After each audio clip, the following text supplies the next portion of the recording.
Hello, everybody, and welcome to another fantastic edition of DialogBOX. The show that's doing its best, really. Like, it's trying real hard. The show that could. The show that could. It really is. Let me make sure that you're actually say something. Hello. Hello. Okay. Hi. Yep. Just had to make sure that Discord was working.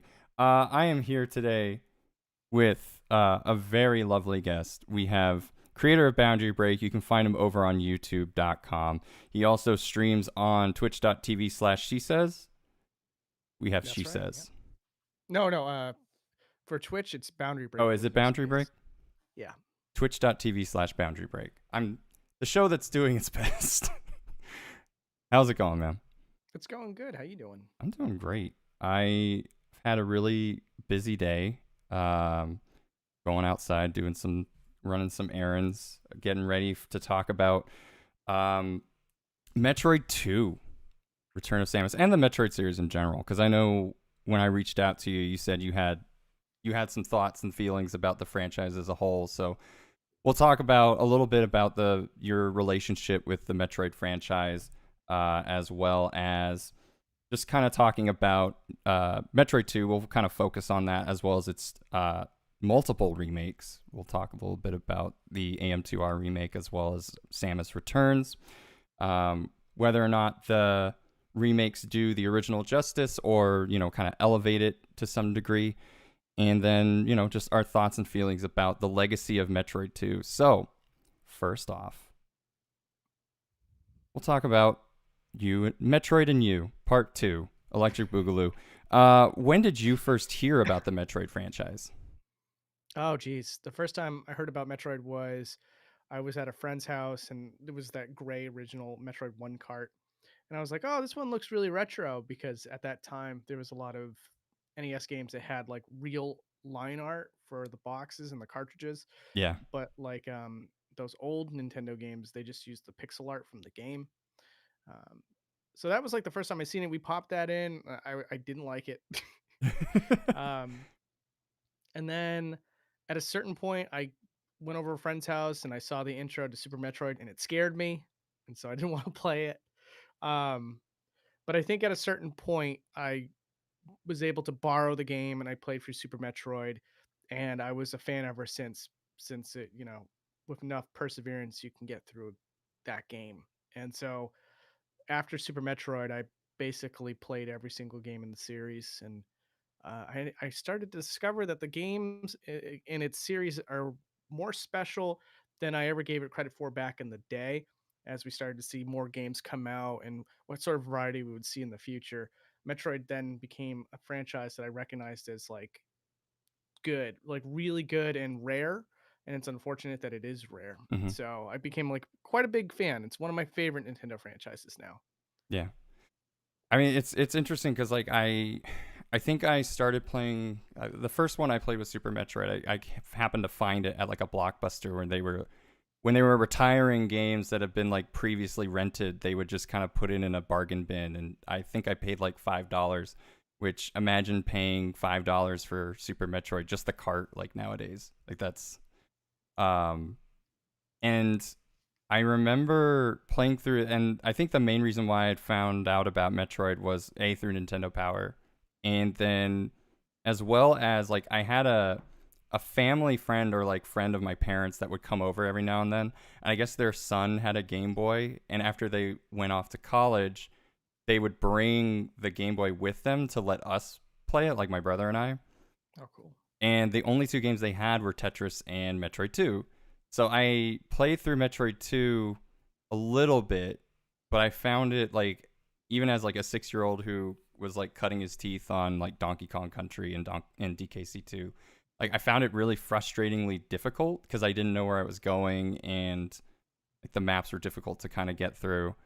And I don't think it was probably around the time of the 3DS remaster, or the 3DS Virtual Console rather, that I went back into and actually made progress. But to this day, I actually have not beaten Return of Samus. I've beaten Samus Returns. Oh, okay. And I know enough about Return of Samus to know what happens, but I I've yet to actually finish it, but I've gotten far enough and I've learned a lot in terms of how that game functions as well as its remakes. And I really want to take a little bit of time after we get through, some of the other questions preliminary to go over those. But before then, so you played through all the main series Metroids. I'm assuming that includes Prime. How many of the games have you played through and beaten? All of them except for Prime Pinball.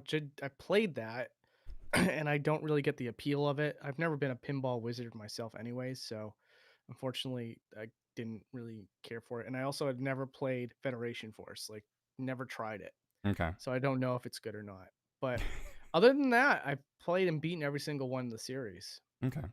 Yeah, Yeah, I think Federation Force. I feel like that's a game that maybe someday I'll give a chance, but it just was such a weird way to present itself when it first got unveiled. yeah.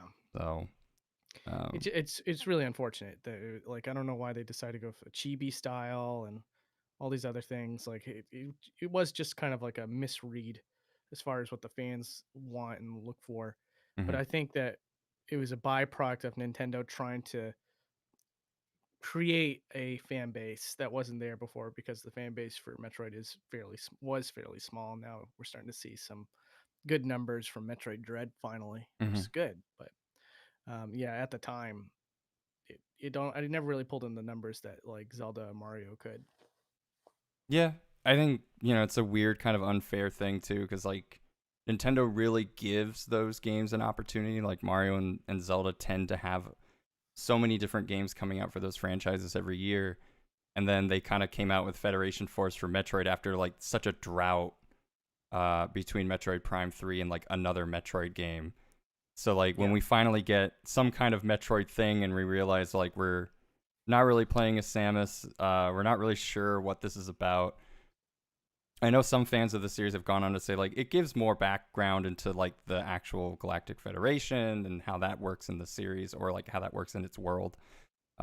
So like I think that's the only reason why I'm kind of like I'll give it a chance eventually, but it's not like on my laundry list of things to do.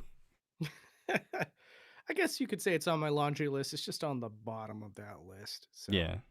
I don't like being able to say that the only one I've never played was Federation Force, especially now in retrospect, where it's like, wow, yeah, I played through every Metroid game. I really feel like I should be able to say that I got through Federation Force. So it's at a certain point I want to play that. But with Metroid 2, you know, that was a game that was phenomenal. I loved the remake. The original one, I don't I don't know if I'm getting ahead of myself with the discussion here, but um it's actually one of my least favorites. So it's one of the most interesting games in the series, where that like the original game I don't think holds up well at all, but the remake takes all the things that were good on paper for the original game and then just made it into a good game, a really good game, and one of my favorites. Yeah. It really changes the tone too, and we'll get into that in those subsequent parts. But yeah, I think even getting to the point where I would have the game fully beaten and completed, I think the original Game Boy version, I'm still on the fence as to whether or not I would like put it way high up there. Hmm. Um, but I'm And we're talking about also the remake, or the original, just the original. okay. Yeah, I actually Samus Returns, and I was telling Elias this on the last part, but that was the first game in a really long time that I basically just picked up and I just did not put it down. Like I basically played it until I beat it. Um, and unfortunately, that's I can't even say that about Dread. Like I love Dread right now, but I'm also like I have things I got to do. But like with Metroid Samus Returns, I was like, this is like I can't stop playing this. It's so Yeah. good. Yeah, it was. Um, It was really, really good. And you know what's funny is lots of people didn't even think it was that good when it released, and that was the frustrating thing for me. Was like we had a great remake, but it was spoiled by a lot of angry fans that were still kind of uh, fuming over the takedown of the fan game, mhm. and then on top of that, I don't know what the heck was going on with all of my YouTube brethren, but the general consensus seemed to have been it was like it's okay, I guess, which, that's not the sort of fanfare that you want to give to a game from a series that has been dormant for so long. Yeah.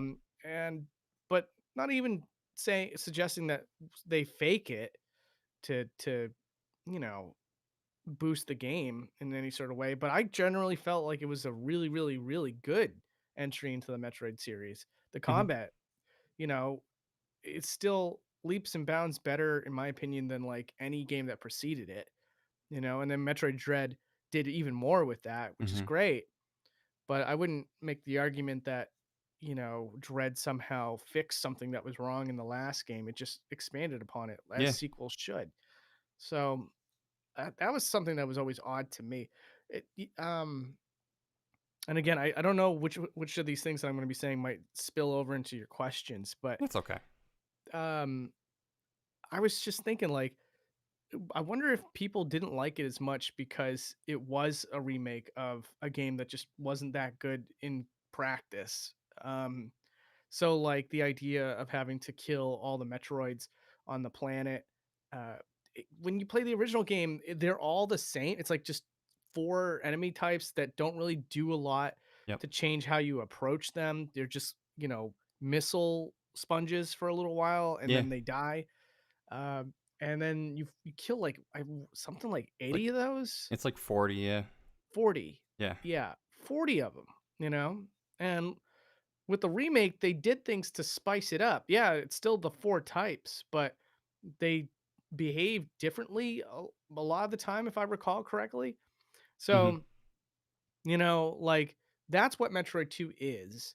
And if you're gonna make a remake of it, that's unfortunately that's like the ground rules that you have to obey. Otherwise, it's not Metroid 2 anymore. Yeah. And they even went through the trouble of adding in bosses like the robots and stuff like that. And I don't. Did we talk about spoilers on this discussion? I don't know, but It's um, weird. I actually have not thought about that. really, um. So I should have, right? I I think we'll feel it out. I think in terms of how things are, especially if most people have played Dread by now, they should know how to ends um with the baby and all that. yeah, But I think I won't spoil. Let's not spoil Dread. If that happens to come up in the conversation, but I hmm think we'll just. I think for now we're okay with talking about Metroid 2 and how that kind of goes on because we will be going over I think some of those points. And just as a spoiler warning for everyone in chat that's here, just to know that we will probably wind up talking about things that will spoil the end of Metroid 2, but we will not try to go over things that spoil Dread in any way. okay, cool. Well, I was just gonna say probably the only thing that's spoiler worthy in two is that they added in Ridley at the end, and it was a great boss fight. So I was just saying that they did a lot to add variety to the main threats, like the boss threats in the game. So all in all, I found it to be an incredible remake. It wasn't like super duper to the T, you know, let's not change a thing except for maybe the graphical style, aka Link's Awakening, Hmm. on the Switch. This one went above and beyond to do something to make it better, much, much better. And again, it's the contrast is insane Yeah. that I can say that I don't like the Game Boy original. I don't think it holds up well at all. For various reasons, like the fact that it's monochrome, so it's really hard to navigate the overworld or the world in general. And I don't think there's a map, is there? No. So yeah, there's no map. It's monochrome. It's really, really small. Like they make the sprite for Samus so big, and then as a result of that, there's not a lot of screen Real real estate. estate to Yeah. to work with, and the music was just awful. It's interesting. Like the original overworld tune is like trapped in my head for about 20-25 years. But yeah, when you get deeper into the game, the music changes, but it's very It's incoherent, yeah. nonsensical beeps and boops. Yeah. Like it's not. It's not like with Metroid, Super Metroid rather, where yeah, it's not the catchiest music from time to time, but it sets a mood where Yeah. it's like foreboding and creepy. And I think that's what they were trying to go with Metroid 2's soundtrack, Yeah. but it just comes off as like, wow, did the guy just spill over onto his keyboard and just hit publish? What happened here? Yeah. Yeah, so it's like to me, there's not a lot of redeeming factors outside of the core concept of the game. And of course, some of the things that got reused in later games, like for example, um, the how the Varia suit changes shape when you collect it, and I like the little backstory behind that, where it's like they had to do that due to the fact that there was a color limitation. So how do you show that Samus has gotten a suit upgrade? I guess you just make it look different. That's funny, um, and it is a good look, Yeah. but yeah, I was like, um, outside of that, there's not a lot of great power ups that got introduced in that game. Like the spider ball is still one of my least favorites in the series. Um, and and yeah, I mean, like I kind of got off topic for a second, but I was gonna say that it's the core concept that really shines in the original Metroid 2. Hmm. I love the idea that the story concept is that Samus goes to the planet to wipe out all the Metroids to eliminate the threat entirely. And then things that focus around that are kind of interesting in their own way. But then the remake does that leaps and bounds better. You know, when you still take that core concept, which is a flawed concept because then you have to keep eliminating multiples of the same alien race, Hmm. but they still managed to find a way to make it, in my opinion, pretty interesting. So Yeah. again, I commend the remake for being finally a worthwhile entry. So it's like you can play through the story of the Metroid series and finally have a second entry that doesn't make you wish that you never picked up the series in the first place. In the same way that Zero Mission does that for the first game as well, I suppose. I actually find redeeming factors in the original Metroid. Yeah. Um, but like, but yeah, Metroid 2, I feel like has very little to offer, Hmm. especially against its remake counterpart. Yeah. Well, and if we're talking about which ones are clearly, we have some. We're talking about two not being our on the highest on our list, but what would actually be in the series your favorite Metroid game? Metroid Dread's right now my favorite one, Oof. and I know that like some people look at that and think like, oh, you gotta let the dust settle and all that stuff. But I have a pretty solid idea about why I like it as much as I do. Um, it's the most fast paced. It has great, uh, boss variety, general enemy variety, and it's got a great atmosphere, and it has a good tie-in for the story and Hmm. everything. It's just really good. Um, so I think it might be my favorite, followed by Metroid Prime, then Prime 3, and then Super Metroid. And all four of those games I do think stand shoulder to shoulder as excellent Metroid games, but they're all a little bit different from one another in ways that I can still kind of rank it the way that I have. Um, Super Metroid has like the best atmosphere, bar none, across the entire series, but its gameplay is starting to get a little dated, and it honestly, people have like bemoaned about this idea, but now I think people are starting to understand the value of it, which is that I feel like we could have a Super Metroid remake that uses the gameplay style of Metroid Dread. That would be the perfect marriage, and that would make Super Metroid the best Metroid game again. Again. But yeah, but I like Metroid Prime quite a great deal because it basically it's got great atmosphere, but not better than Super Metroid, and it's got a great sense of exploration that I really enjoy. Hmm. And it's got good music too. Um, Yeah. the music across all four of those games are great, but yeah. Um, and then Prime 3 just does something very differently, but in my opinion, pulls it off very, very well. Hmm. It's not something I would want to see over and over and over again, but the fact that they did something different and I really enjoyed it basically puts it in a spot where I feel like it deserves to be up there with Super Metroid and everything else. Yeah, I agree. I I think I kind of like I understand what you're saying in terms of like Super Metroid. I playing it I think normally without worrying about it. I I think that it still controls fairly well today, but especially when you start trying to do not just necessarily all the speedrunning tricks, but when you're just trying to do certain things quickly, it starts to show some wear and tear, in my opinion. Like, especially when it comes to jumping or doing wall jumps. I would say in later games, wall jumping is just so much better because it it seemed like in Super Metroid it wasn't a thing that like They actually wanted you to do. yeah, exactly. It's something that's kind of like this is great if you figure it out. It's totally awesome, but you can play the game without it. And Except Mercury for like one Steam, or two parts it where they yeah. trap you. And Well, it's like, oh exactly. And wow. actually that frustrated me as a kid cuz I didn't understand what the game was trying to tell me to do. Yeah. And so I actually got upset because I hadn't saved in a while and I just reset the game and just avoided that entire area for the rest of my first playthrough. I mean, I figured it out, but like yeah, that and shine sparking, like the game tries to teach you how to do that, but for some reason my like 8-year-old brain just wasn't having it. Right. So I was just kind of like, well, this sucks. I feel like I just got punished.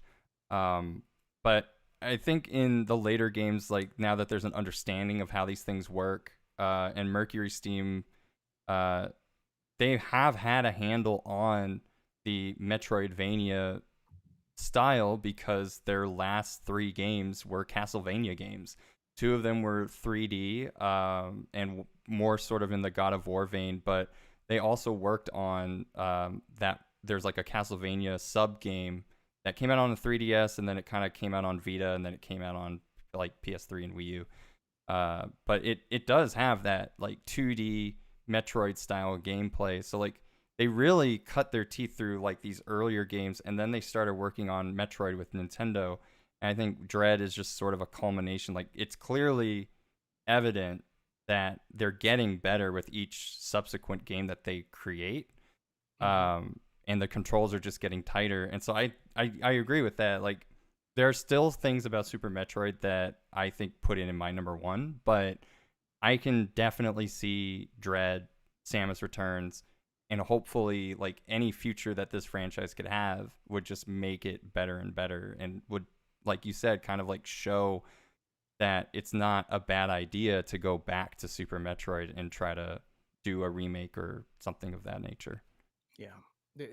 One of the things that I didn't even mention with Dread that you kind of reminded me of is that the flow of the exploration is much, much better. Like it, without explicitly telling you where to go, it never does that really.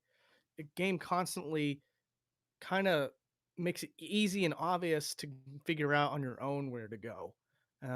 Whereas with Super Metroid, there's a lot of times where there's like multiple areas you can visit, and some of them are dead ends, and some of them can be really elaborate. And then it's like, oh, well, wait, am I supposed to be here yet? Yeah. No. Oh, okay. I guess I should try a different area. Where have I explored? I don't remember. Yeah. But with Metroid Dread, you don't really have that problem too often, at least. And does a really good job of closing off areas that you're not supposed to be at yet and stuff like that. And then it just catches me off guard multiple times where it's like it just drops you back into areas where you needed those power ups. And I'm like, wow, I didn't even have to quote unquote backtrack to get here.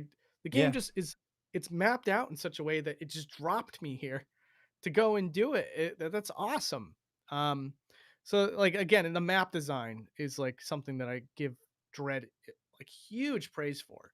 Um, as far as just progression and everything else, it's astounding that it didn't need to use any special hand holding to get the player through the game in an organic way. I felt like that was just like 4D chess the Yeah. entire time. I was just like, wow, how does a human being think of all these things, you know?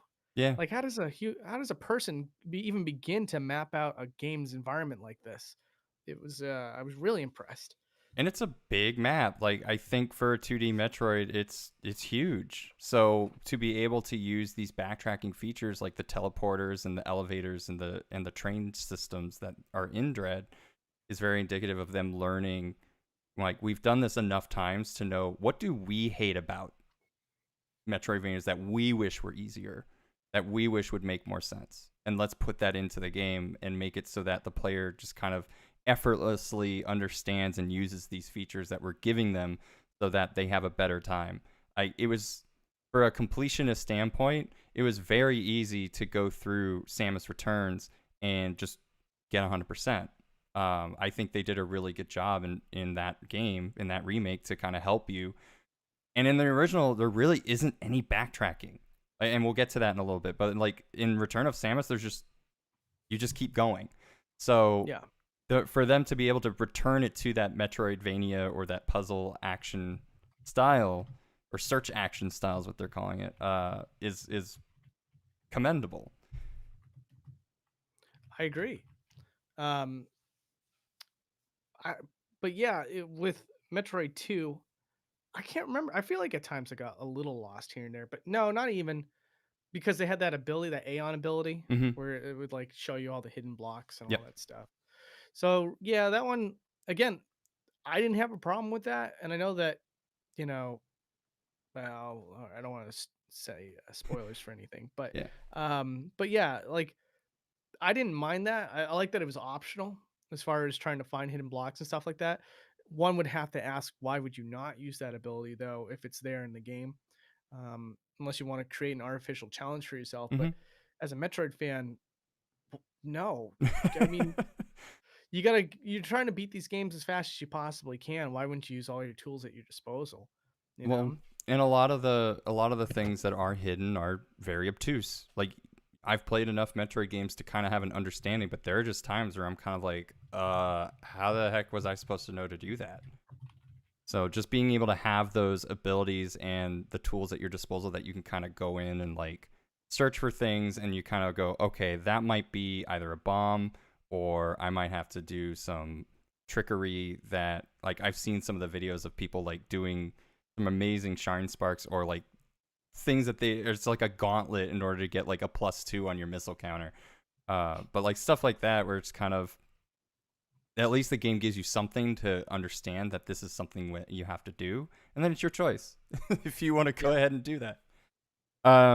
So we've talked a lot about Metroid, just talking about Metroid 2 and talking about what are our favorites, but in terms of like the theming, the music, the atmosphere, the characters, what's one thing that interests you the most about the series that actually keeps you coming back to it?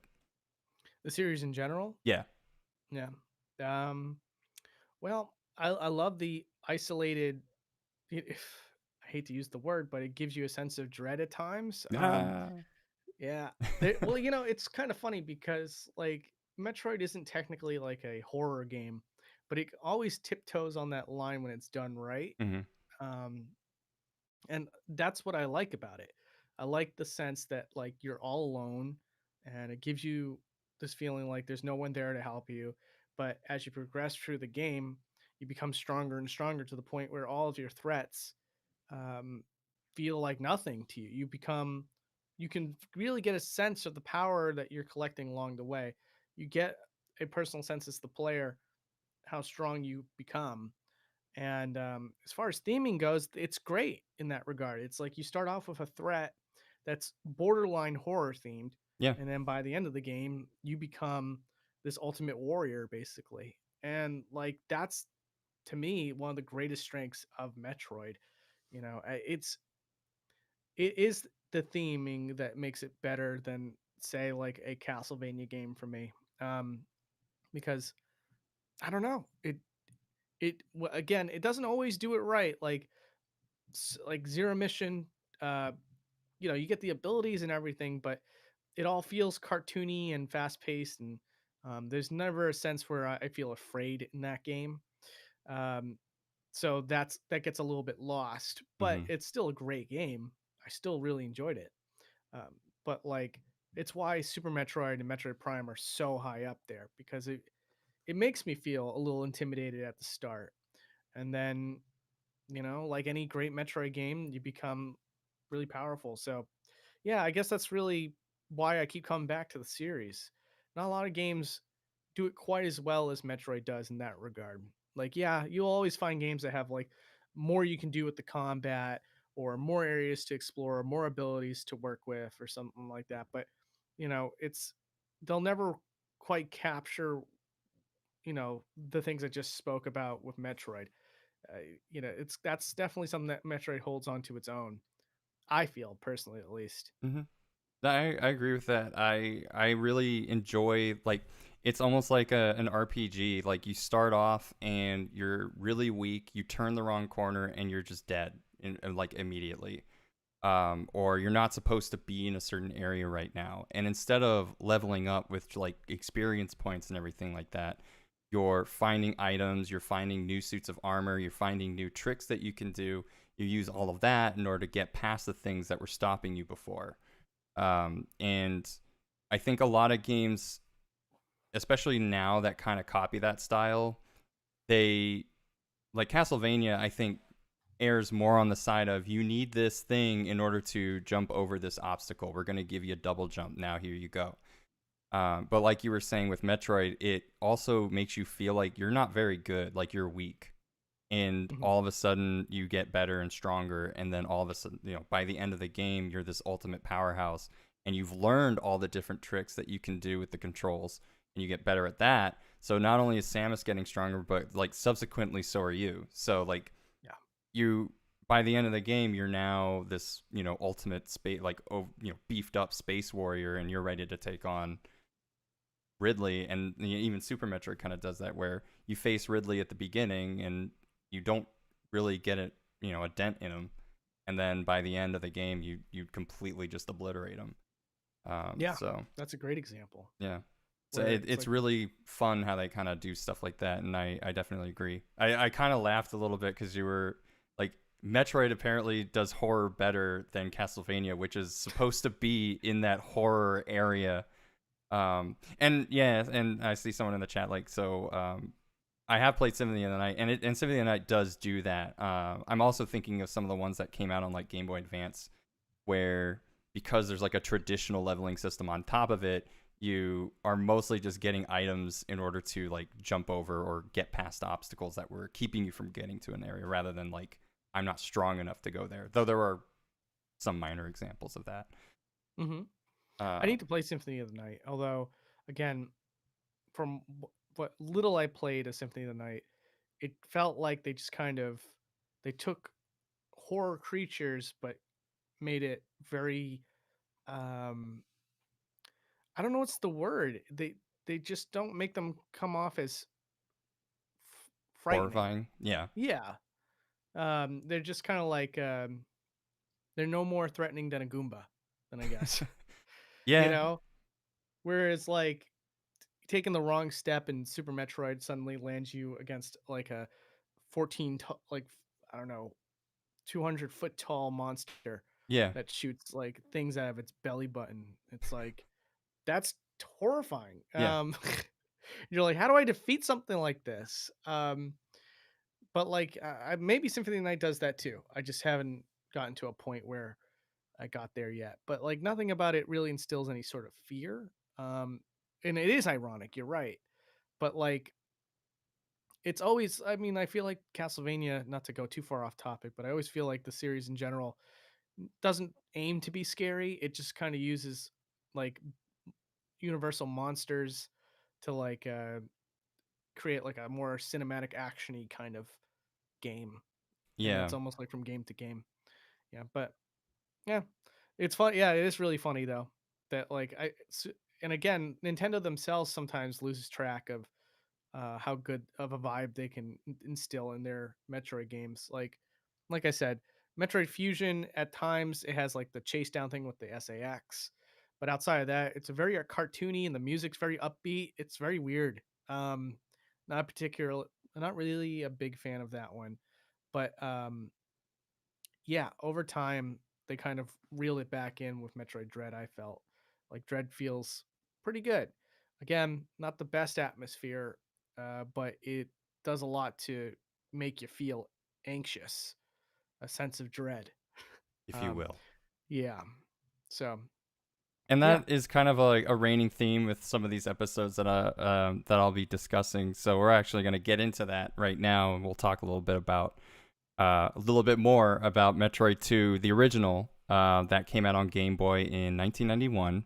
And a couple of things to point out is that it does increase the sprite detail. So as we were talking about, like you have a lot more detail in Samus, and like I think that's more indicative of the games that were out at the times because the Game Boy came out in like 1989, and some of the games either took full advantage of the hardware and like gave you these really detailed sprites, but like you said, a very claustrophobic way, or it turned everything and made it small. Like I think Super Mario Land is like a good example of that, where sprites are small, not very detailed. Super Mario Land 2, 4 years later, gives you this like really detailed sprites. Um, New OST, so all pretty much all songs in the game are new. There's like 4 or 5, and there's one of them's really good to me, but the rest Yeah. of them are just beeps and boops. Right. Suit upgrades, like as a thing, is now actually show appearances change. Like Samus actually changed her appearances, which then translates into Super Metroid and other further on games in the series. So like you actually see a change in her suit, which was based on the Game Boy limitations.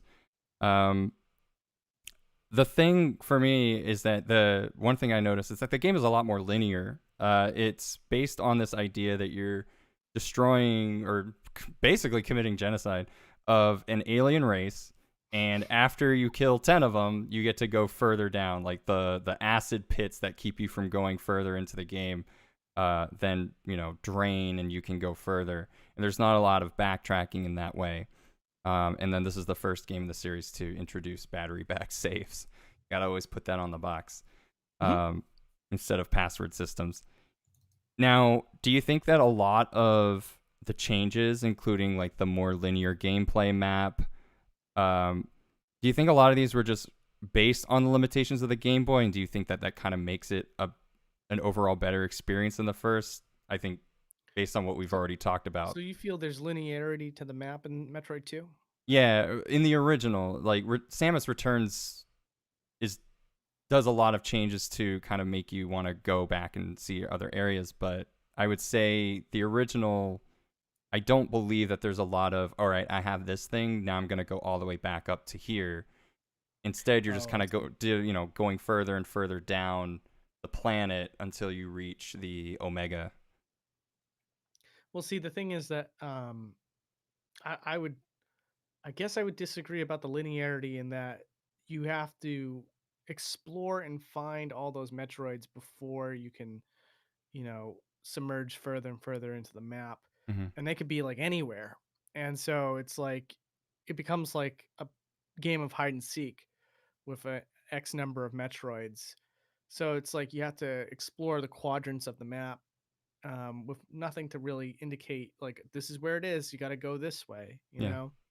Um, and I only disagree with that just to make the point that like it's the fault of the game, or rather the hardware, of course, that's on that like because everything's monochrome and it like there's just blackness to the backgrounds and stuff. It becomes really easy to forget where you've been and where you should be going and stuff like that. At least for me in my experiences. Um, yeah, I don't know. What was the original question though?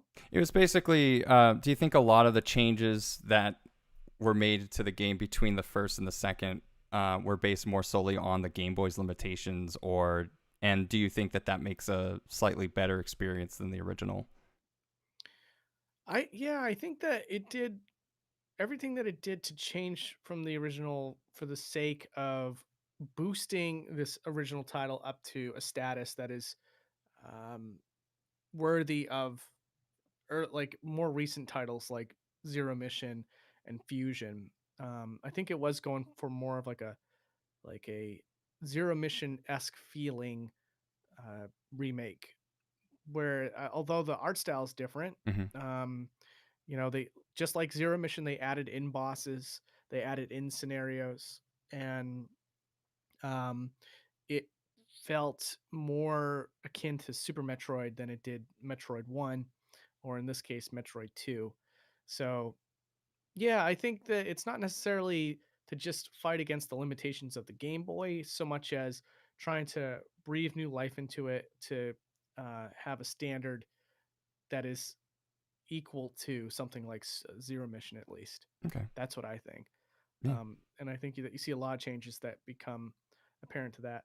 You know, like again, even with the Aeon ability, that's a level of hand holding that, although is not as perverse as like Metroid Fusions, it's still a way to make it less obtuse Hmm. than it was in the original game. Yeah. Um, yeah, so I think it's a lot of, I think the creative decisions that were made there were to basically try to take the core concepts of Metroid 2, but have it be a game that feels similar in gameplay to something like Zero Mission, basically. Right. Yeah. Return of Samus does do a couple of quality of life improvements over the first game, including health and missile recharge stations, starting off with full health instead of starting off with just 30. Do you consider the sequel easier as a result, or do you think that it's actually more difficult in spite of these improvements? The sequel, um, which one? You Just mean the like? original Game Boy version, yeah. So you're asking if I think that it's easier than Metroid One? Yeah. So like the original NES Yeah, game? yeah. Um,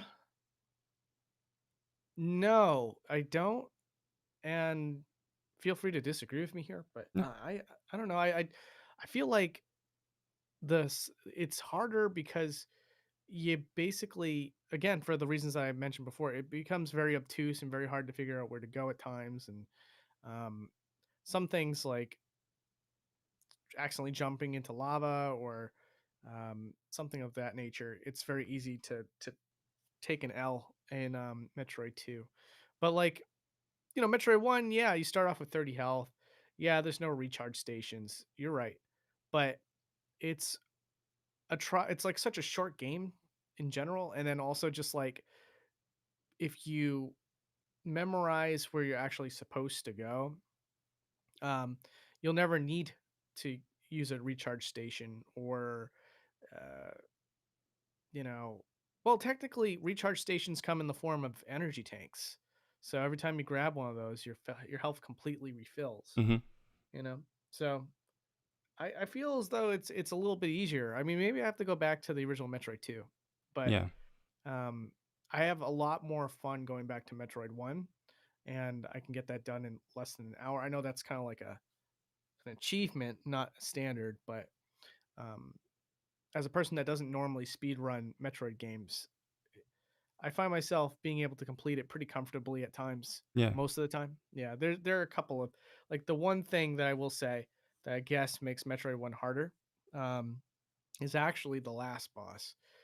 Mother Brain is such a pain in the butt, and you have to be disciplined on that boss fight in a way that you don't have to at any other point in the game. And also at any point in probably any other Metroid game, if I'm honest, because you have to you have to like freeze the circles, the ring gooses, I think is what they're actually Yeah. called, in certain places, and then the the brain matter that causes like a barrier and all that stuff, it can replenish if you don't consistently fire at it. So if you get knocked Yeah. around, which is very easy to happen, you can lose a lot of health in the process, and then you You can also waste lose. missiles. You can waste missiles, yeah, and it's a mess. It's really difficult unless you know exactly what to do, and you have the skill to do it. So you know, compare that to the Metroid Queen. It's, you know, a no brainer. Oh well, no pun intended. Mother Brain is way harder. Yeah. I there are parts of it where I'm kind of like I can see why some of the like I also would say that things move a little slower due to being on the Game Boy, but I think I get more easily fed up of with Samus Returns, or yeah, Return of Samus rather. For the same points, like I think it's very easy to get lost due to the nature of how cramped the screen real estate is. Like the sprites are gorgeously detailed, but that comes at a cost of claustrophobic spaces, and even when you get into the large open spaces, there's not enough for you to really understand what's there. And oftentimes you'll find out that it's like, oh, I just needed the spider ball, and then I just go run along the ceiling for 5 hours. Um, but it is very.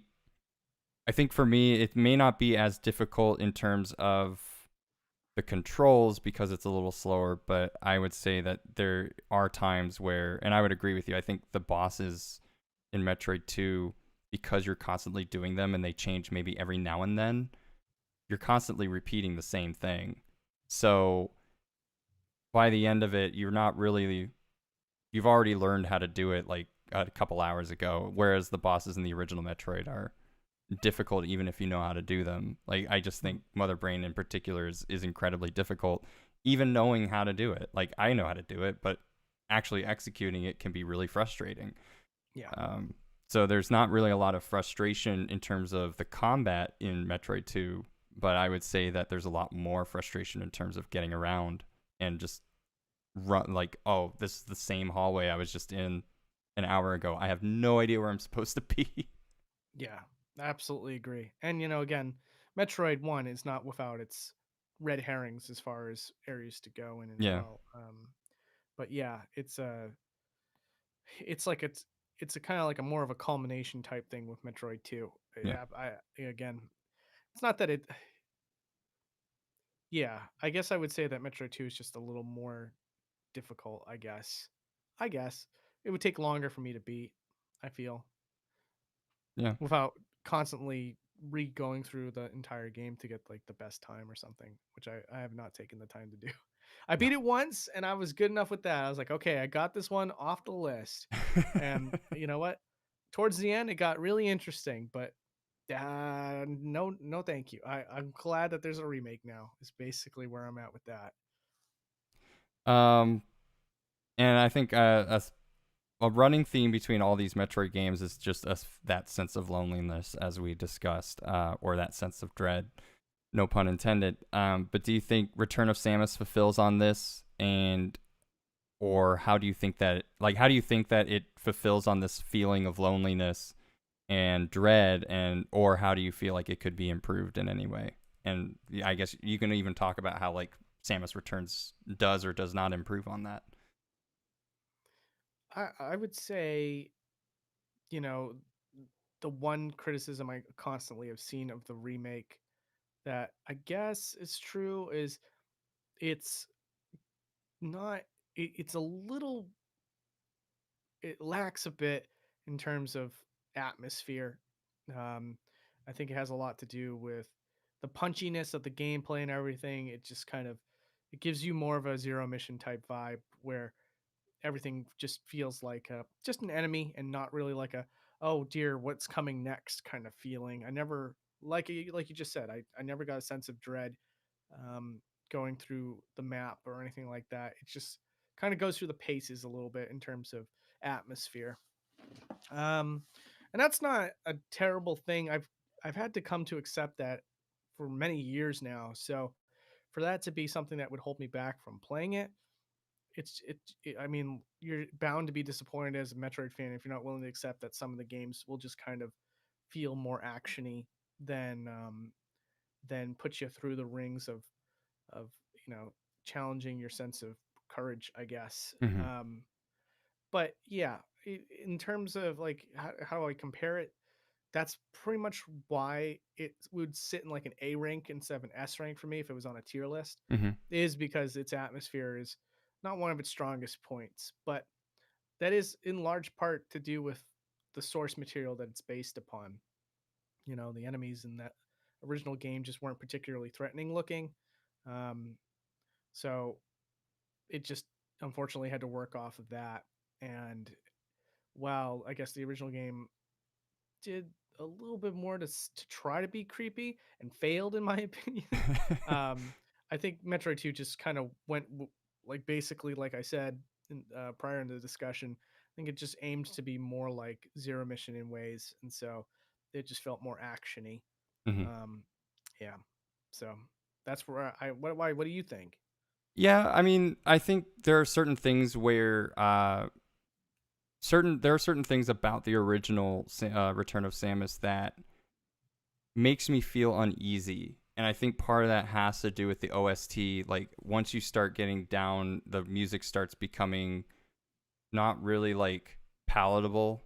I think that da da da as soon as you find a Metroid is Yeah, like yeah, is that first alert is really especially the first time I played it when I was younger was like this, oh shit, like oh my god. And then you die Yeah. like after the first hit. And then uh, It's kind of, it gives you the same sense of feeling as if like you're in a quiet room and all of a sudden like a chainsaw murderer knocks down your door. yeah, exactly. It's like ah. Just needs to be like a compilation of all these like things happening in horror movies and you just lay over the Metroid sound. Yeah. I am now at that's become a mission of mine. I want to do that. Here's Johnny. Yeah. Um Get the Simpsons clip yeah. where Homer breaks down the door. Hey, you want to see my new chainsaw and hockey mask? Yeah. um and then there are these moments where you kind of see the Metroid skin, like the skin that's left over. And even on the original Game Boy version, that can be like, uh-oh, like something's about to happen. And then you walk like maybe a couple of steps and then it's like right there. And I think there's one time where the game actually tricks you and you don't see the skin, but all of a sudden here's like what's the second one? I think it's Alpha. But like the first mutation is just like there and it's like hi and then it just starts attacking you and that's like and then once you beat it and you walk further there's the skin. So like the game tricks you during one of the Metroid fights where like it keeps warning you that a Metroid is close and then there's one time where it's like, oh, by the way, we put the Metroid in front of the shell. So there I feel like there is some feeling. I don't think it really does the feeling of loneliness in my opinion as other Metroid games do because the other games have you like I'm one person against like an army. I'm one person against the space pirates, for example. I'm one person against like 1 and 3 is basically I'm here against the space pirates. The first time she knows it, the second time she doesn't really. In Metroid Fusion, you're alone on a space station with this gigantic version of you with all the things that you don't have already is chasing after you, and it makes you feel not only afraid but also alone because the only person that's here to save you is a computer. And then Metroid Dread sort of evokes the same feeling because you're just kind of you're not sure why you know why you're there, but you're not sure what happened. There's like a space and time where you just are just kind of like, oh, what just happened? And then you try to figure that out as you go through. So I think in Metroid 2, it doesn't necessarily help that I am here to kill. Like, that is what I'm here to do. That is what I've been asked to do. I'm here to go with my big can of bug spray, and I'm just going to go in and eradicate all these Metroids. Yeah, you are the hunter. Yeah, basically. yeah, exactly. So I feel like the loneliness factor, even though you're the only person doing it, doesn't really show there. But there are moments that make you feel uneasy. I think once you get to the end of the game and you are about to find the queen, one thing that I didn't realize until I was like watching some videos about it, but monsters just stop showing up.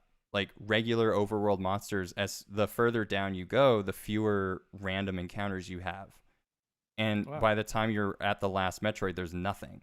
In Samus Returns, they don't do that, but in the original, it's sort of like either nothing has been able to get down there before, or the Metroids that were the strongest down there just wiped everything else out. And so, like, here's a big threat.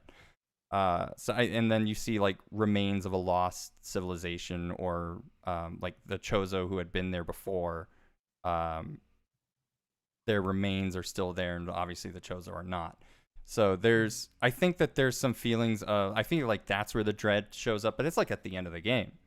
Otherwise, it's just this feeling of uneasiness. So I think in that way, it's trying to give you a different feeling as the other Metroid games. But I feel like there's still something there. It's just not quite the same.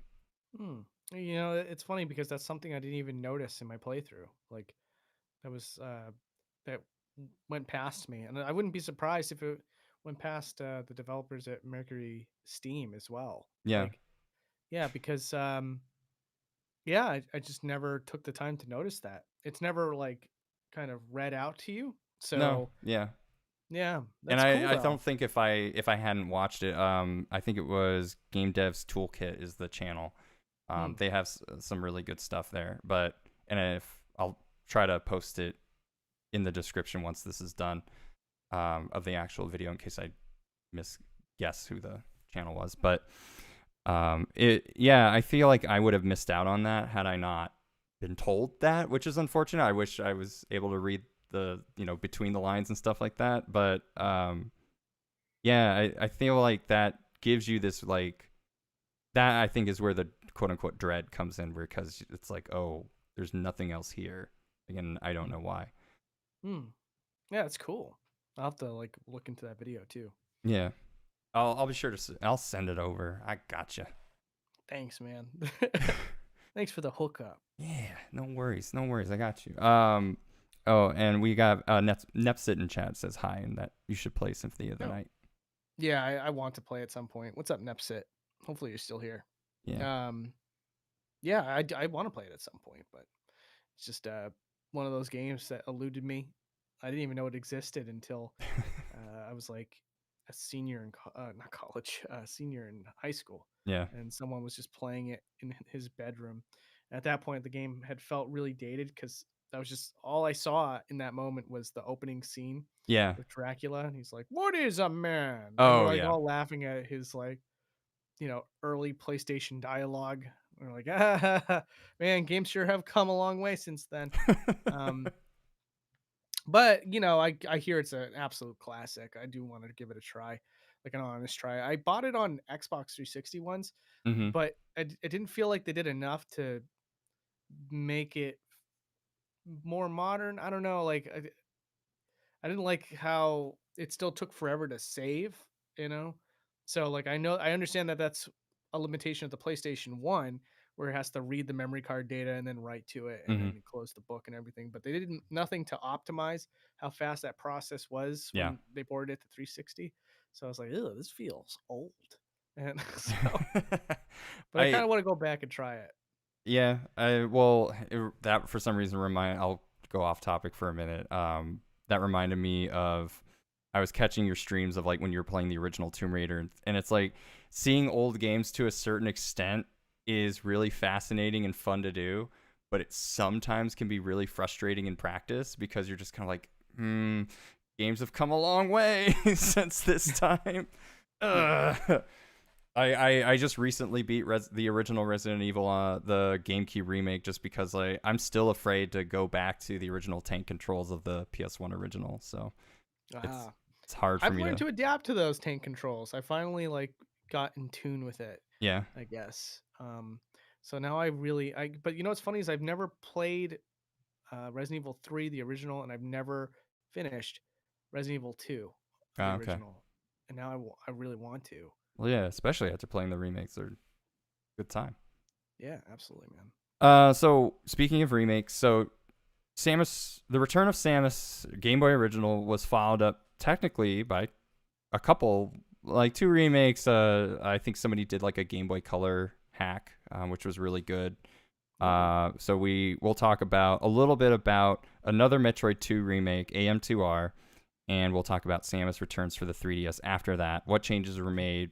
Was it necessary? I think we've kind of gone a little bit about it. We can go in more detail. As for AM2R, that was released on PC in 2016 by Dr. M64. In terms of what it changes, it adds a map feature. It creates new areas. It retains a lot of stuff from the original in terms of map design, but it kind of shows off like these are different areas, and we're gonna give them some character.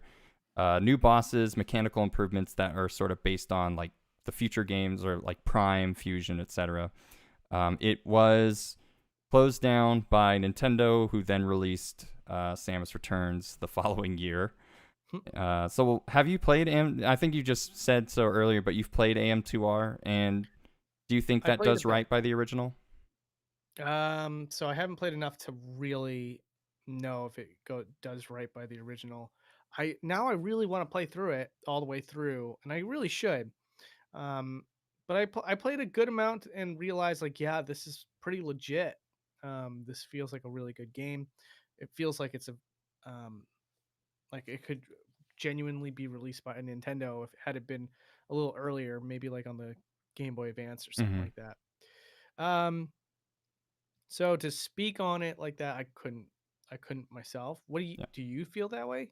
I'm in the same boat. I've played enough to kind of be like, and I was lucky to be able to get a copy like after the C&D. So I've played a little bit of it. I think in some ways it does. I think in other ways it tries to do its own thing. I know that they have like the scanning feature from Prime, and they tried to add that into the game. The soundtrack is very different. Like it actually again like kind of looks at Prime's like electro synthy sounds and then incorporates that into the soundtrack. Um, but I think one of the things I really liked about it was that each area of the map had its own interpretation of what could have been there. So I think there's an area in the original where you find a lot of the weapon upgrades. And so the AM2R developers were like, all right, let's build a story and we're going to make this like a weapons facility. And they added Hmm. this whole scenario where towards the end you have to escape it because it's about to explode. So they do some really interesting things, but I guess even though I'm the one who wrote the question, I guess it's hard to say whether or not it does right or wrong by the original. I think it is kind of its own interpretation of what the original was trying to say. And that's one of the points that we'll go over a little bit towards the final questions here. But yeah, I think it does some things that they wanted to kind of stick with the original, but I think they also tried to like they do the wall hanging like in Zero Mission and Fusion. They incorporate shine sparks like you couldn't do in the original, and that adds some different gameplay value. So I that's how I kind of feel about it. It is its own thing. Whether or not it does right by it, I think. Like I said, it's weird that I wrote the question. I'm like, who cares?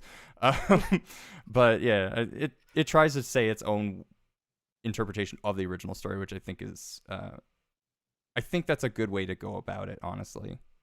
Hmm. Yeah, it's like the original game.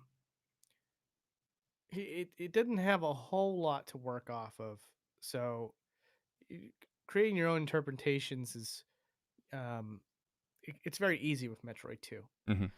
I think that like I don't know if this AM2R remake does a lot to instill like an isolated vibe.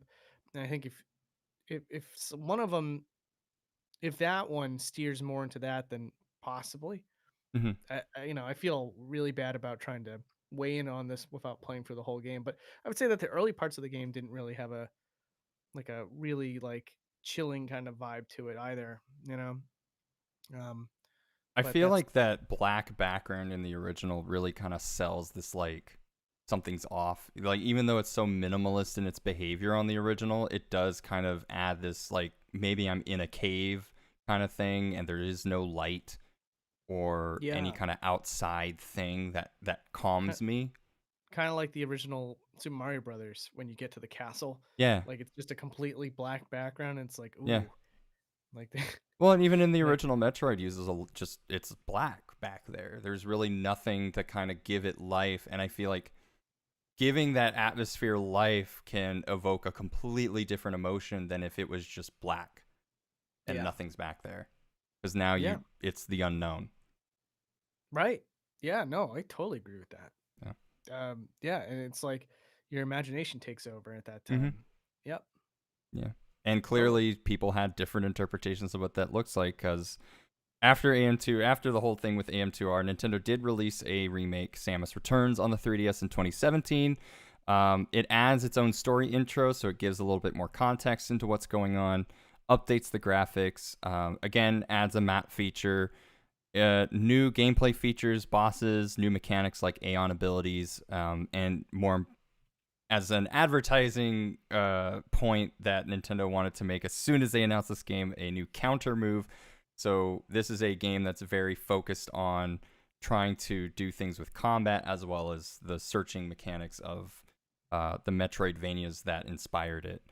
So in the 3DS remake Samus Returns, they did add that brand new mechanic where Samus can counter enemy attacks in order to show off weak points and deal damage. Was this a welcome change for you?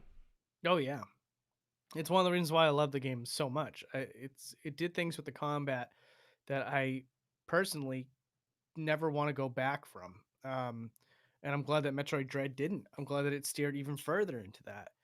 Uh, like I've seen complaints where people are like, "Oh yeah, but now you just got to sit there and wait for the counter," and it's like, dude, what are you talking? It's all frenetic and fast, and Yeah. it's like so much fun. And then on top of all of that, hey, if you don't, like in the original Metroid games, you were pretty much encouraged not to engage the enemies. You were encouraged to jump over them and maneuver around them, so you didn't waste time killing the enemies and got the best time within it. So all the same, Samus Returns allows you to do that as well, and it does it in a more intense way. So it's like these enemies are charging at you. They're coming at you a lot faster, Hmm. and so they're more engaging with you, the player, than ever before. So suppose you don't want to counter them all the time. You don't technically have to. And in order to get the best time, you definitely don't want to do that.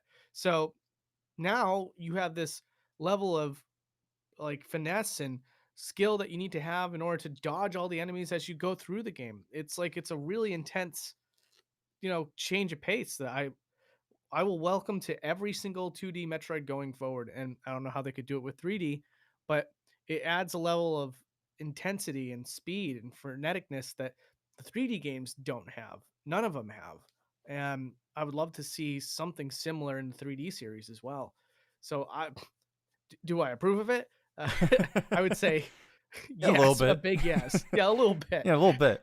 No, I think the thing that I agree with the most is the idea that it does make the enemies more engaging, and not just from a way of it gives me something to do with them, but now there's a reason for them to do something to me, Yeah, because in order to use this counter mechanic, you now have to program the enemies to no longer the whole pattern changes, because a lot of the Metroid enemies are just obstacles when you really think about it. They do a very simple thing and they always do that thing and they don't change. Now, maybe in some cases the enemies can be kind of pattern-esque in Samus Returns and in Metroid Dread, but they're engaging with you. They're not something that you have to run around. It really was only the bosses that tried to actually attack you in the original games. This time, everything actually attacks you.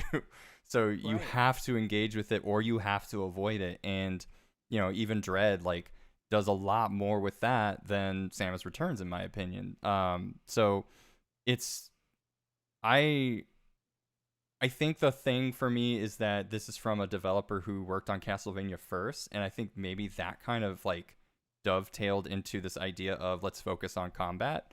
Maybe it was Mhm. Nintendo that came in and said let's focus on combat. I'm not really sure who made the decision to include this mechanic in the game, um, but it does like it focuses on something that almost seemed like an optional thing, as you were saying in the previous games. Like it was just optional to fight unless you were fighting a boss.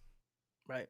They were basically like, you know, they can hurt you if you don't maneuver correctly, but all in all, they're just kind of like opportunities to get some missiles or health back. Yeah. And like it was very, very easy to just maneuver around them essentially. Hmm. But now with this game, it's like they're zipping towards you. So if you're dodging them, it looks even more impressive. Yeah. And it's like you'll if you're gonna you whip out a Metroid game as a party favor and show how fast you can get through a game, that one in particular, yeah, when you're dodging all the enemies, like they're just zipping at you, and you know exactly what to do to get through them without taking any damage and stuff like that. That's gonna impress people a lot more than just walking over a zoomer that like is just Just does the slowly thing. crawling around. Yeah. Yeah, Yeah. Metroid Samus Returns also takes a lot of music from other Metroid games and updated them for the remake, but didn't really either focus on or in some cases maybe have left out some key music and effects from the original game. Do you think that this was a good idea, or does it really take away an opportunity for the original game's OST to either flourish or be redeemed from some of the lesser either known or favored tracks? Was what was some of the songs that got left out? I I don't remember exactly for sure, but no, because the one that's the plays when you have the Metroid with you is still the same, and I Hmm. think they use the original like da da da da. I think that's still in the Hmm. game. Um, There's also another one where it's a very heavily modified. Uh, what do they call it in music instead? Not remaster. I don't know what you call it. Remix. There remixed, we go. yeah. Yeah. Heavily remixed from those awful, dreadful beeps and boops. Um, Huh, maybe they but did include like, them all, and I was wrong. yeah, I think they did. There's really not that many songs, so No, there isn't. No, but like, there's the one where it's just like, yeah, and then they're yeah. like, boop, like, well, they did. They made a remix track to that. That it has a more strong melody to it. Okay. But like in parts, you can hear the. And it's like, oh, there it is. Well, um, yeah, but it does it takes quite a few I think from Super. So there are a mhm, couple I think they uh the second half of Bryn Stare is in there. mhm. The da da da da da da da. It Uh doesn't have Norfair as well, I think. yeah, it does. Like when you get to the any hot area becomes the Norfair That's music. right. Yeah. So, It's just I know that there's a couple of friends of mine that I talked to chalantly about the game after its release, and one of their big gripes was like, why would you take music from Super Metroid? That's a song that belongs to Planet Zebes. How dare they? And then I I when that was brought to my attention, I was like, I never thought about it like that. It's just it was like, oh, cool, there's a Norfair theme. I but I'd never put so much thought as to being like, oh, why would they do? I mean, it belongs to this planet in this area on this planet. No, I just never had thoughts like that. mhm. It like it was as far as I remember, they incorporated all the songs from the original game, and there just wasn't enough to go around for a longer, more winded adventure. So, um, I personally advocate for them to use other strong songs from the series, but could they have just made their own tracks? I suppose so. When you get to Dread, they made songs that were similar but different Mhm. for the most part, with very few callbacks, and I guess it shows that they're capable of it. Yeah. Uh, but personally, I just enjoyed the music throughout. I didn't really have a problem. I certainly loved how they remixed those terrible, terrible themes. I found it very charming. I Yeah. found it very charming. It was like, So it's how like do a you make this redemption. song? Yeah, it was like, how do you make this song that sounds so bad suddenly like put it into a modern game, and they found a way to pull it off, and so I kind of got a kick out of that when I heard those little beeps and boops like mixed in. I was like, ha, that's definitely one way to do it. Yeah. And I was like, and you know what, the song is much better for it, so I think the thing kudos. I never really thought about, oh, this song belongs to this one area and it should never leave this one area because that's where it belongs. Like it's Yeah. like mall shopping music. Um, now entering Brinstar. So I think the only thing that for me is a little off is so you have a game franchise that doesn't have a lot of games come out very often. And so when one does, you always look back to like we're going to treat the fans to a song from another game that they often like, very belovedly remember. And it sort of evokes the same feeling of almost every 2D Sonic game. Let's just throw Green Hill Zone in there for the first stage. We're just going to throw Green Hill Zone in there again. Because that's what the fans remember and we want to evoke those feelings of here it is again. So I think that's the only thing where I'm kind of like, I think going forward, hopefully we get more frequent releases and hopefully we get more original tracks. If they want to keep bringing in, I think Norfair or criteria, well, not criteria, but the first area is the only really thing I can say from the original Metroid, and just bring that song back in, which I think they did for Samus Returns. I think they did. I know they did for Prime, obviously. Like the first area in Prime is just that song in a very synthetic tune. But I can appreciate it, but also I do like if it's an original game or if you're trying to remake it and you need more songs, bring in some, try some original pieces out. You already have some songs that you can take from the original, and then let's move forward using that as a motif. But yeah, I think that was my only thing. Like for me, I guess I never thought of the music in Metroid as like it being actually in there. Yeah, exactly. That's what So I was thinking. like I just can't imagine like there's like a chorus somewhere No, surrounding there's just Samus loudspeakers in singing, the planet. "Oh, Yeah.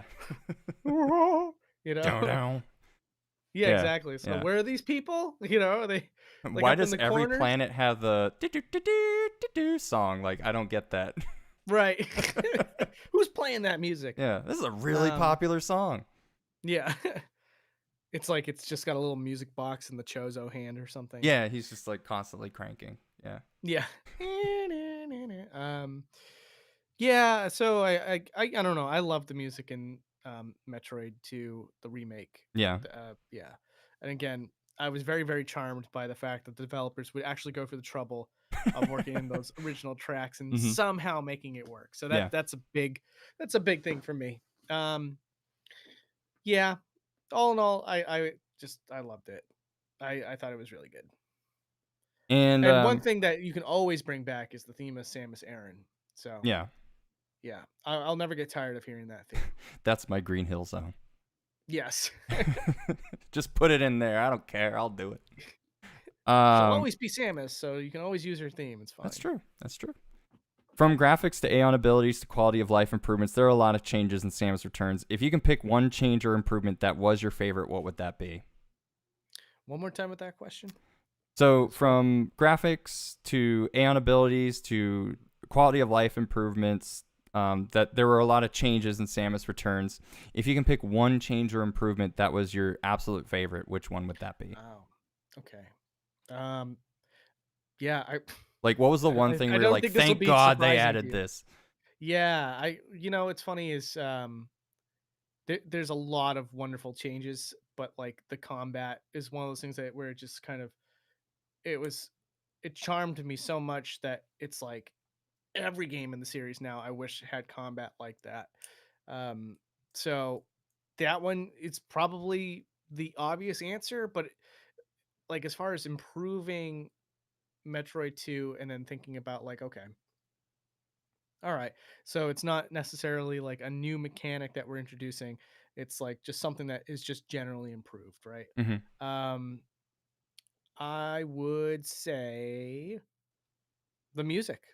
The music is not to call back to something so recently talked about, but the music was significantly better. Yeah. So, yeah, I like that quite a bit. I think personally speaking, it's the Aeon abilities.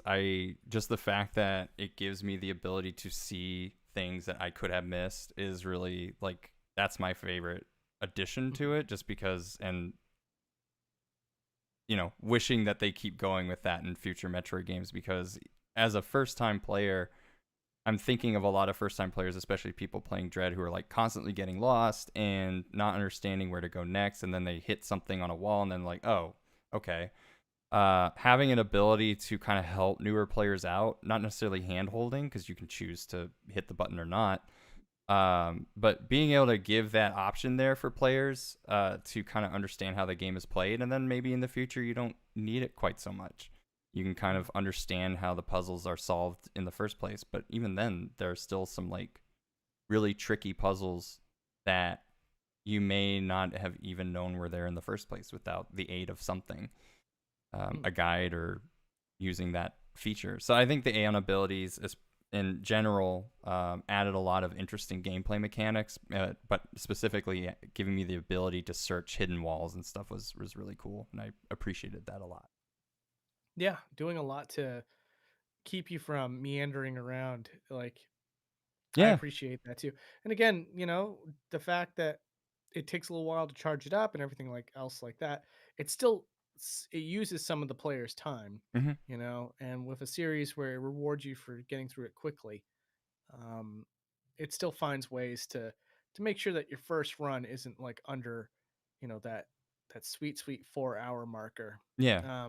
So you know, like, and I think that was the original intent behind all these like obtuse puzzles or hidden blocks and stuff like that, was to really drag out the timer so that when you got to the end of the game you're like, wow, it took me 12 hours to beat this game, and what's the best time that you can, or best ending you can get? Under 4? What the heck, Yeah, exactly. so yeah, I appreciate the Aeon ability as well, and I did use it throughout the game, Hmm. because I really didn't want to experience that Super Metroid meandering, you know and again, I love Super Metroid, but those are things that we look past because we've gotten better at it over the years and remember where certain things are. But we're now trained to remember that. We kind of have that developer brain Yeah, where, exactly. yeah, where developers played for the game so many times that they don't stop and think about what is a person's first experience with the game going to be like. Yeah. Um, and so, yeah, well, like I think that Metroid 2 does handles that pretty well. I think that Metroid Dread handles it even better, but I never had any complaints with how it was handled in Metroid 2. I do think that that was a really smart decision to basically give the player the option of, hey, you remember that meandering gameplay that you and the other 12 people that really loved it Yeah. complain about on game forums? Well, you have that option, but for the rest of us, we're going to be using this Aeon ability. Yeah. And I I like think, that. yeah, and even then, like, it's something that is just kind of, we're making it easier over time. Even, Super Metroid added a map, but not only that, it added a thing that said there might be something here and you just haven't found it yet. So it'll have like a little dot on the screen. And then Mhm. when you find it, it changes I think it like hollows out the dot or it fills in the dot, but either way, it changes so that you know that you've received it, so you don't have to go back there.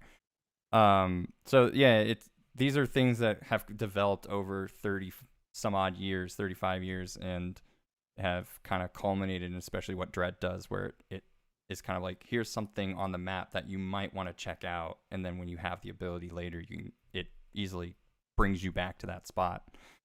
Um, so we'll talk a little bit more. I have a few more questions. Hopefully, we're still feeling all right. I know it's Let been me a little see. over an hour.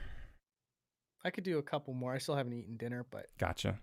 yeah. So let's cut it down to two.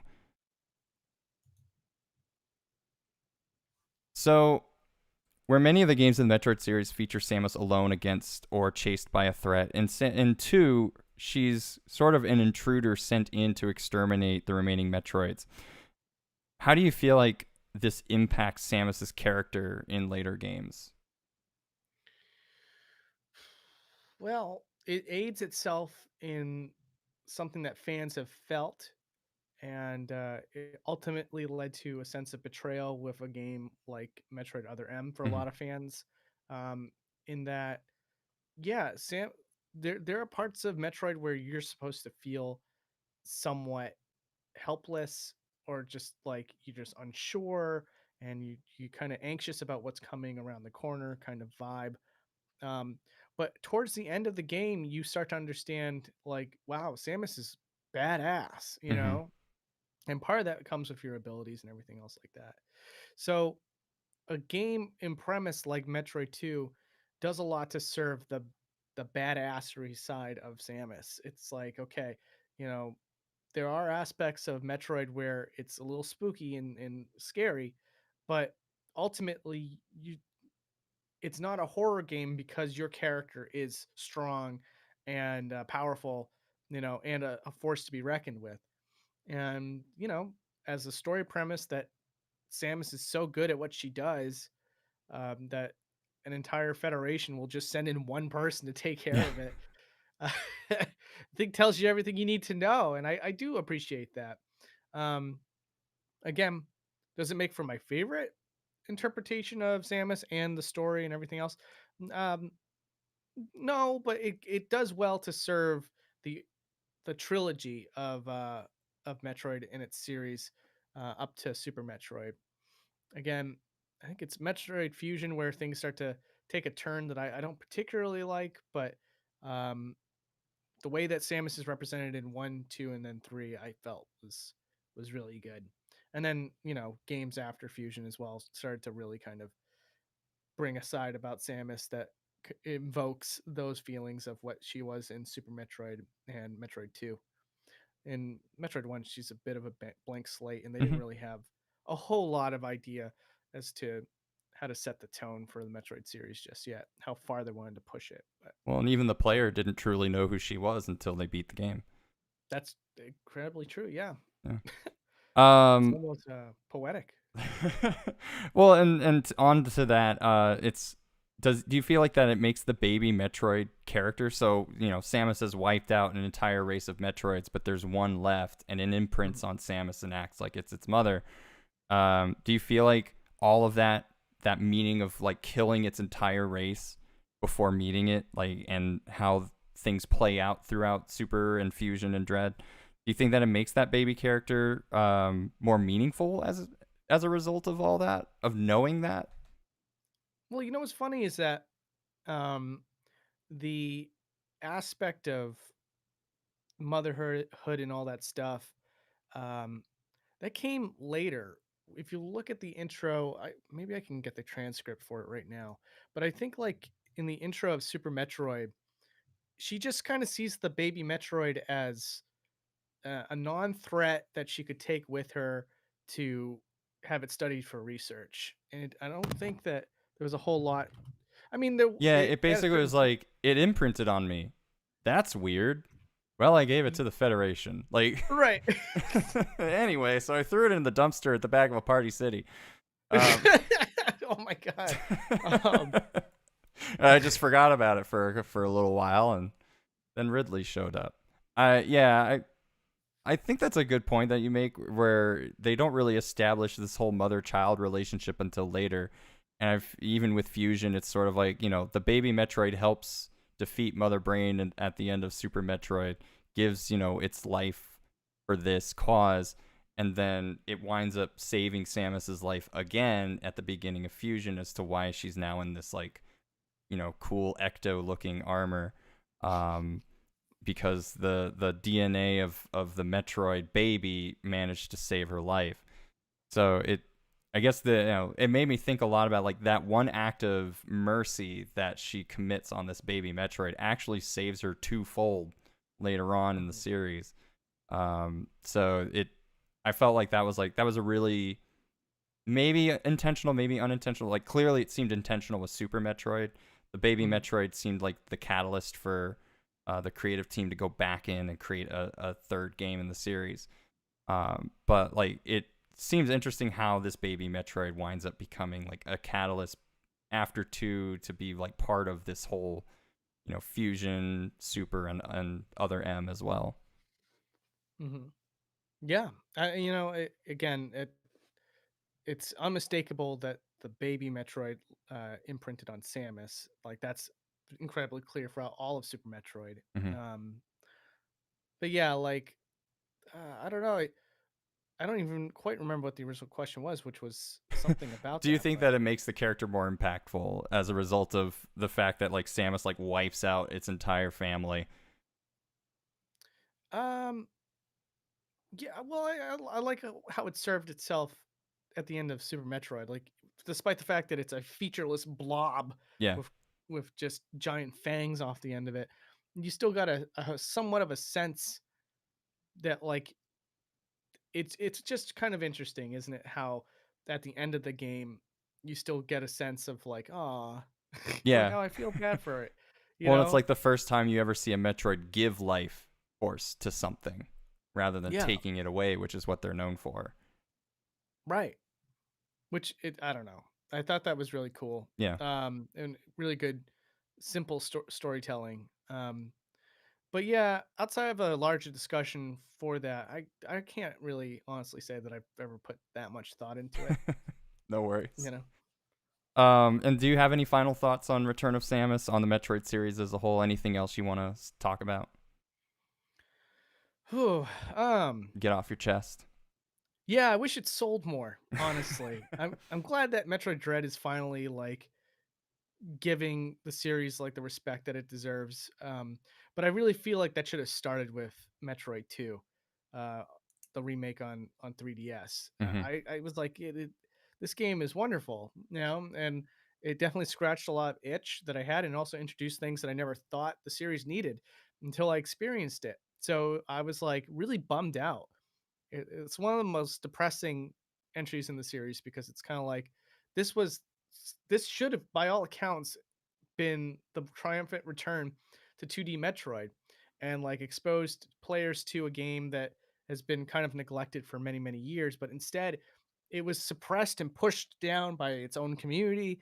And like as a result, no players that had a 3DS thought to buy it, because if the core fan base can't even approve of it, what's gonna entice a person that's never played Metroid before to even think about touching it, when like all they hear online is about how it wasn't that great of a game?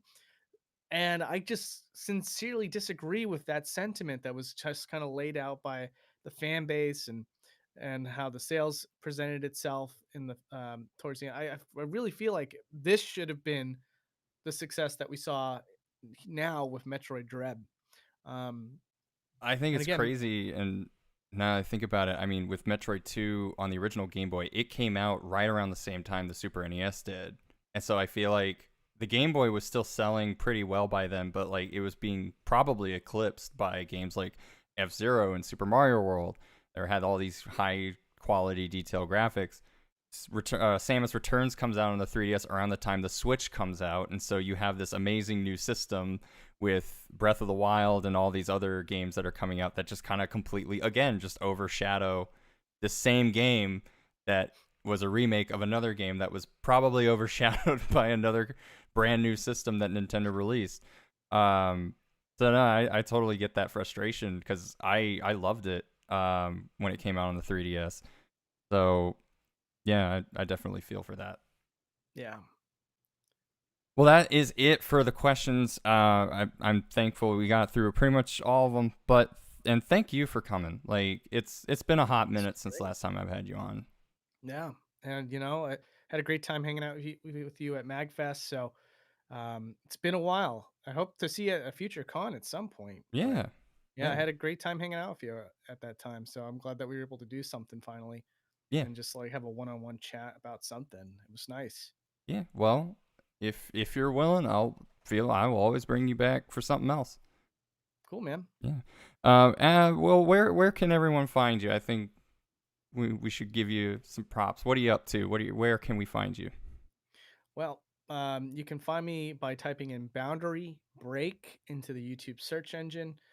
That'll bring you to a series of shows where I basically take the camera anywhere to try to get secrets and new discoveries out of games that we've experienced in the past. Um, and then on Twitch, I'm not very consistent. I kind of wish I was, but I'm just such a busy guy, and there's just too much to build up Mm-hmm. for me to consistently stream. But I do enjoy hanging out with people. So if you want to do that, it's twitch.tv/boundary break with no space, and that'll bring you to my live streams Awesome. where we'll do anything. Yeah, I've lurked every now and then, and it's been quite a variety of games that you've been playing, so it's been good. Hopefully, I'm a decent streamer. I don't even know, but You're I love very doing it. engaging with chat, so yeah, you've Well, built up that's quite good. a little bit of a following, and it's been fun to kind of see that, and I can see how there's a lot of appeal in the streams that you do. So Well, thank you. I appreciate that. so thank you for being here. Thanks everyone for listening. If you are watching this later on, then feel free to give the video a like, and hopefully subscribe if you want to see more content like this.